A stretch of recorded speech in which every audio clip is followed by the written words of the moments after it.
On September 11, 2001, nearly 3,000 innocent Americans were intentionally murdered. Over 1,000 soldiers have died and thousands more have been maimed or wounded. We dedicate this video to their memory and to the capture, trial, and punishment of those responsible. Please join us in a prayer or moment of silence in tribute to them. In its final report, the 9/11 Commission ignored the following significant facts and questions that conflict with that report's conclusions. Why did a third skyscraper at the World Trade Center that was not hit inexplicably collapse? Building 7 at the World Trade Center was never hit by an airplane and had no significant fire. It was 47 stories high. It was constructed of steel. Yet at 5:30 p.m. it fell perfectly straight down into a small pile of rubble, just like a controlled demolition. Why did the Federal Emergency Management Agency lament that the specifics of the fires in World Trade Center 7 and how they caused the building to collapse remain unknown? Larry Silverstein, the leaseholder of Building 7 who collected insurance of $7 billion, is on tape saying he ordered the New York Fire Department to pull it, to destroy the building with explosives. In October of 2001, Scientific American told us that they just don't build them as tough as the World Trade Center.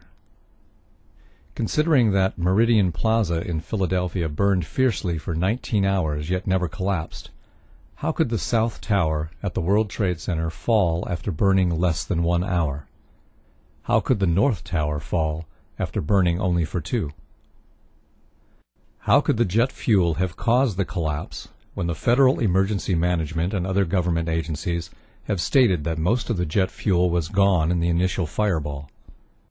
Moreover, how could the fires have caused the collapse at all, since recent fire tests by Cardington found that a steel building survived fires in experiments with extreme temperatures beyond the range possible with jet fuel?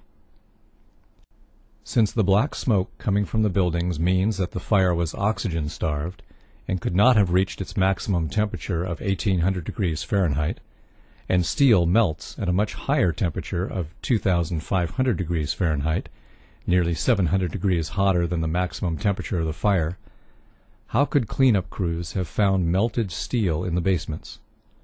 How could, days later, NASA satellite images show hot spots in the buildings that still exceeded the maximum temperatures possible? Explosives like C4, however, create temperatures of 3000 degrees Fahrenheit, which easily melt steel. Why did Fire Engineering magazine tell us that no steel building has ever been destroyed by fire, that the World Trade Center investigation was a half-baked farce? Why was all of the important evidence illegally destroyed, some before the investigation began? Why was $40 million spent to investigate Clinton's sex life while only $600,000 was spent on investigating the World Trade Center fires and subsequent collapse? Why did the entire 9/11 Commission spend only $15 million while expenditures on Clinton's lies exceeded $65 million? How could the airliner's impact have caused the collapse when wind gusts from storms had at times been greater than the impact of the airliners? Neither tower was bent, nor did they creak or groan at any time. Firefighters said they seemed sound and reported that there were no fires they couldn't control. How could the building collapse at the maximum speed of gravity? Each floor hit should have slowed the fall. Just as if you drop a steel ball from the roof, it would fall faster without resistance. This couldn't have happened without explosives placed inside the structure.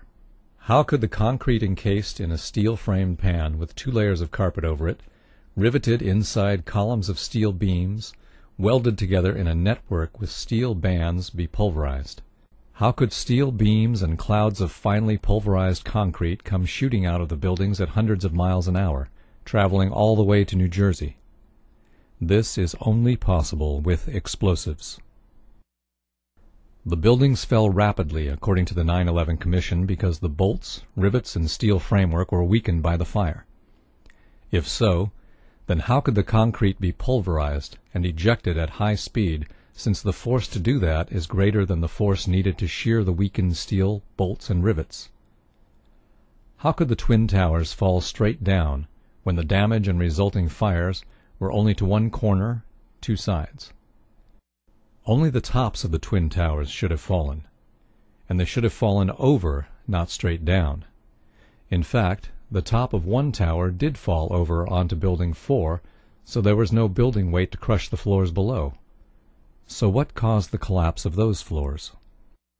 How could a hijacker find and hit the Pentagon whose flight instructor said, "I'm still to this day amazed that he could have flown into the Pentagon. He could not fly at all"?